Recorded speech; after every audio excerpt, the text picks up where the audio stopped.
Les recuerdo una vez más, este es el programa Cristo te llama, amén, aquí a través de Radio Vida 102.3, amén. Así que gracias por estar ahí en sintonía de esta estación radial, gracias por escucharnos, ¿verdad? A cada vez que estamos al aire. Estábamos hablando de lo que es la comunión, ¿verdad? La comunión. Sabemos que la comunión con Dios pues es algo que como creyentes, como cristianos debemos de tenerla, ¿verdad? Pero también estábamos hablando del verdadero compañerismo, amén. Decimos que el verdadero compañerismo ocurre cuando la gente es honesta con lo que es y con lo que sucede en su vida, amén. La honestidad es una de las partes muy importantes para tener comunión los unos con los otros, ¿verdad? Y también decíamos que cada vez que entendamos y apreciemos los sentimientos de alguien, establecemos comunión con esta persona, amén. Por eso le decía que la comunión o la coinonía que debe existir entre nosotros, no importando, amén, el lugar donde usted se esté congregando. Recuerde, una vez más le digo, servimos a un mismo Dios, servimos a un mismo Salvador, Cristo Jesús, ¿verdad? Así que eso de los nombres y las denominaciones pues ya fueron gustos de cada persona ponérselos, ¿verdad? Pero nos regimos por una misma palabra, ¿verdad? La Biblia, la palabra de Dios. Decía yo el día viernes que a mí me gustaba algo que yo escuchaba que decía que la palabra de Dios no solamente era, ¿verdad? La inspiración de Dios, sino que el aliento de Dios para nosotros, amén. Ese aliento que nos da vida, ese aliento que nos hace, ¿verdad?, ser mejores personas. Porque la verdad, pues nadie somos perfectos, pero no debemos de agarrar esa frase, ¿verdad?, para seguir haciendo cosas que no están bien delante de Dios, amén. Así que perfectos no somos, pero tenemos la responsabilidad de ser mejores personas cada día. Y la palabra de Dios nos enseña, ¿verdad? Nos dice cómo hacerlo y nos da, ¿verdad? Esos tips que necesitamos para ser mejores personas.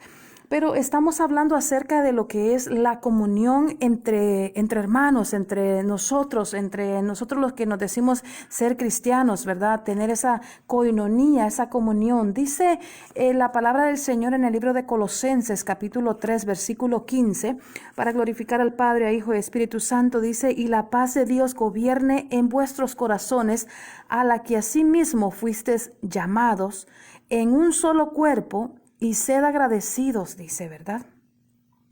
Se lo leo nuevamente y más despacio.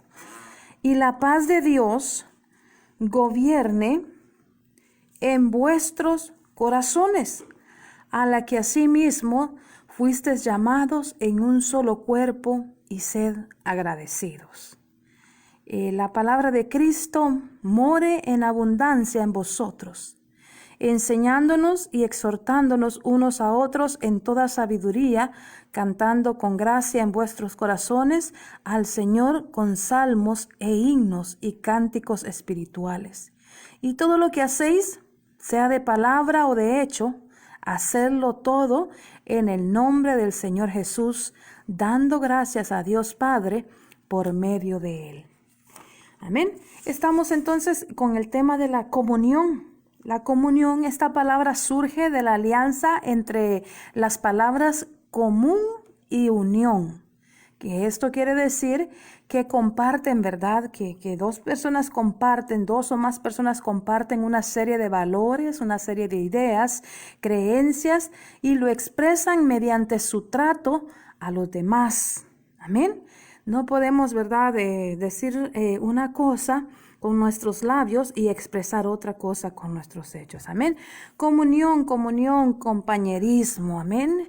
La comunión generalmente se asocia con la palabra coinonía, como le decía, ¿verdad? Alguien decía por ahí, podré tener 3 gatos agarrados de la cola, pero se van a estar peleando, porque no se entienden entre ellos, porque no hay comunión, porque no hay coinonía entre ellos. Amén. Así que la coinonía es una palabra griega, ¿verdad? Que viene del griego, que se dice koinonos, que es compañero, o sea, compañerismo. Amén. La palabra de Dios en el libro de Filipenses 1:5 dice, Dice de esta manera, Filipenses 1:5 dice, por vuestra comunión en el Evangelio desde el primer día hasta ahora. Hasta ahora. Amén. ¿Sabía usted que, gloria al Señor, que esta palabra se encuentra relacionada, la comunión se encuentra relacionada a la íntima relación que se experimentan, que nosotros los creyentes, ¿verdad? Los que ya hemos entregado nuestra vida a Cristo, es un concepto, ¿verdad? Que, como le decía, la comunión entre Dios y nosotros. Podemos decir que Cristo, ¿verdad? Nosotros como cristianos que decimos vivir una vida en comunión con Él, manifestamos nuestra fe, ¿verdad? Todos manifestamos una misma fe en Cristo Jesús, amén, disfrutando unidos de las bendiciones de Dios. ¿Alguna vez usted ha escuchado esa frase? Yo creo que sí, todos la hemos escuchado, ¿verdad? Esa frase que dice, hechos y no palabras, ¿verdad? Muchas personas repetimos eso a cada rato que podemos, ¿verdad? Hechos y no palabras. Jesús nos enseñó con hechos concretos a compartir con nuestro prójimo. Amén. Como hijos de Dios tenemos la bendición de disfrutar de la comunión con Dios y lo demostramos cuando nos acercamos a Él. Amén. Cuando cantamos esos cantos hermosos, cuando oramos, cuando leemos su palabra y también no solamente la leemos, sino que obedecemos esa bendita palabra, ¿verdad? Decíamos que la palabra de Dios es esa inspiración, ese aliento de Dios para nosotros, para nuestra vida, ¿verdad? Entonces, nosotros de manera voluntaria realizamos, ¿verdad?, esa comunión con Dios. Oramos de manera voluntaria, cantamos de manera voluntaria, obedecemos a la palabra de Dios de manera voluntaria. Nadie nos está obligando a hacer eso, ¿verdad? Yo creo que a nadie lo obligan servirle a Dios. Amén. Cada persona, cada uno de nosotros le servimos a Dios porque así nos nace en nuestro corazón, porque sentimos agradecimiento hacia Él. Amén. Entonces, de esa misma manera debería de ser con nuestros semejantes. Esta palabra semejante me llamaba mucho la atención porque es alguien que tiene semejanza a uno, ¿verdad? Y recuerde que la palabra de Dios dice que nosotros fuimos hechos a imagen y semejanza de Dios. Amén.